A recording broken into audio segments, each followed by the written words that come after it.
Ça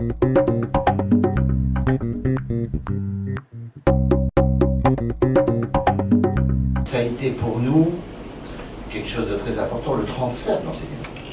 Puisque l'enseignement du second degré notamment, je ne parle pas du primaire, je parle du second degré, c'était et qu'au bout du compte, ça fonctionne bien, notamment avec le vice-rectorat. Et je le dis puisque le vice-recteur, qui porte toujours le titre de vice-recteur, est aussi le directeur de l'enseignement, sous donc, le contrôle du président du gouvernement, et donc ça se passe très bien. Et moi j'ai noté, et vous avez dû le noter aussi, que pour la première fois, en Nouvelle-Calédonie, depuis de très très nombreuses années, la rentrée scolaire s'est bien passée. Pour la première fois, il n'y a pas eu de mouvement particulier, de préavis de grève, d'internat fermé, etc. Non, parce que je voudrais vous rappeler que le coût des enseignants, c'est-à-dire des profs, donc qui sont aujourd'hui sous l'autorité de la Nouvelle-Calédonie, mais qui continuent à être payés par l'État, ils ont gardé leur statut, leurs avantages, etc. Ce coût, je vous donne très précisément pour le budget 2013, pour cette année 2013, ça coûte donc à l'État 46 milliards 956 113 556. Ça, c'est ce que paye l'État pour les profs. On parle bien d'enseignement du second degré, public-privé. Après, on pourrait rajouter encore le coût du primaire, hein, qui est aussi assuré. Et je crois que c'est intéressant d'avoir de parler de cette question parce que ça permet de bien appréhender les choses. Et du rôle de notre jeunesse dans ce pays. Parce que quand on donne des chiffres pareils, c'est pourquoi c'est le poids de la... Les deux projets de délibération qui ont été examinés en séance du gouvernement concernent l'enseignement secondaire donc public ce matin. Il faut rappeler que donc c'est quand même pour le second degré public 23 400 élèves. Donc une première contribution obligatoire qui avait été présentée au Congrès au mois de décembre par M. Briot, donc qui porte sur 31 collèges et 9 lycées et 9 lycées professionnels. Donc c'est une somme de plus de 121 millions qui a été proposée par le gouvernement, donc 121 millions, 82 millions pour les lycées et lycées professionnels et 39 millions pour les collèges. Donc ça, il s'agit de subventions globalisées qui sont proposées. Elles sont en augmentation de plus de 20% par rapport aux subventions qui avaient été proposées pour 2012, donc 20% sur cette première délibération. Et à quoi est-ce que ça sert pour les 31 collèges et les 9 lycées? Donc essentiellement tout ce qui est fonctionnement pédagogique, fonds de vie lycéenne, remboursement des frais de stage des collégiens et des lycéens, l'achat de ce qu'on appelle les carnets de liaison, les carnets de correspondance qui sont donnés, l'aide à l'éducation prioritaire pour les collèges qui sont situés dans des zones défavorisées, la participation à l'éducation à la santé, et puis aussi très important, les fonds sociaux. Alors, ce qu'on appelle les fonds sociaux dans les collèges et les lycées, c'est tout ce qui va permettre à des élèves qui ont été identifiés comme rencontrant ponctuellement ou durablement des difficultés, de bénéficier d'une aide, qui peut être une aide pour les dépenses de scolarité, une aide pour les transports scolaires, une aide pour la restauration, mais aussi, très important dans les lycées professionnels, des aides qui sont données concrètement pour l'achat de matériel professionnel. Dans un lycée professionnel, il faut acheter sa tenue de sécurité, ses chaussures, mais aussi parfois une panoplie de travailleurs.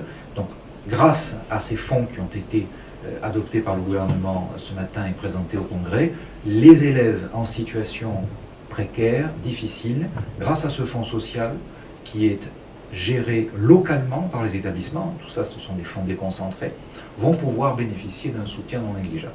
Enfin, il faut associer à ces fonds le remboursement pour les droits de photocopie, puisque vous savez qu'il y a de nombreuses œuvres aujourd'hui qui sont photocopiées, mais qui sont aussi vidéo-projetées, ou bien aussi dans les cours d'éducation musicale ou artistique, les œuvres d'art, la musique, les chants. Donc tout ça, ça a un coût, et il y a des droits de reproduction qui sont à payer aux auteurs, aux artistes, aux éditeurs. Donc ça, c'est la première proposition qui est faite donc, sur ces subventions globalisées. Je répète, pour les collèges, les lycées professionnels. Deuxième contribution, les dotations forfaitaires de fonctionnement. Alors, comme leur nom l'indique, il s'agit de permettre aux établissements de fonctionner au quotidien. Alors, cela concerne pour le coup exclusivement les lycées professionnels et ce qu'on appelle les ALP, les antennes de lycées professionnels. Alors pourquoi lycée et ALP et non pas les collèges? Parce que comme vous le savez, pour cette question-là de dotation de fonctionnement et d'équipement, les collèges ont déjà été transférés et ce sont les provinces qui, sur leur budget, s'occupent de ces lignes-là.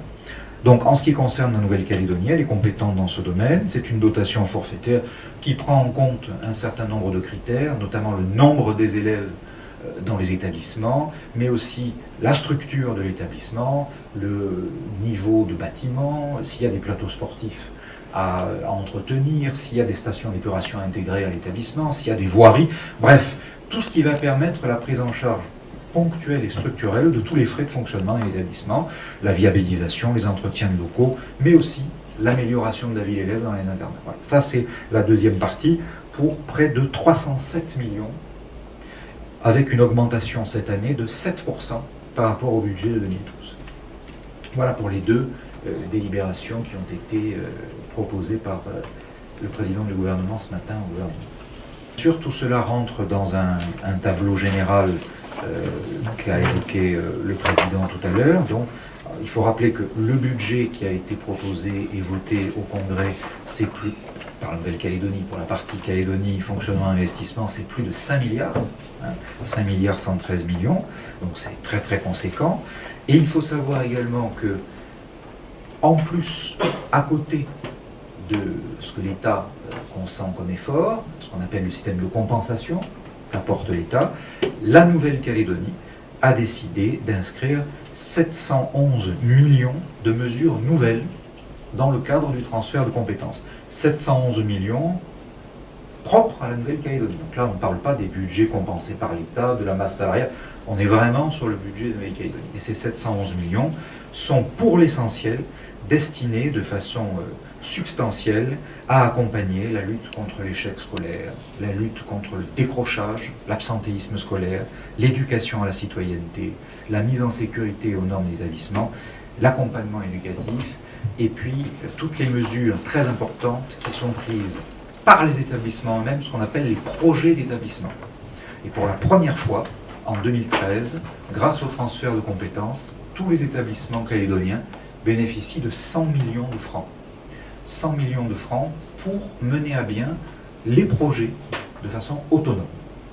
Donc c'est un effort qui n'a pas eu son pareil dans le passé, Monsieur le Président. Absolument.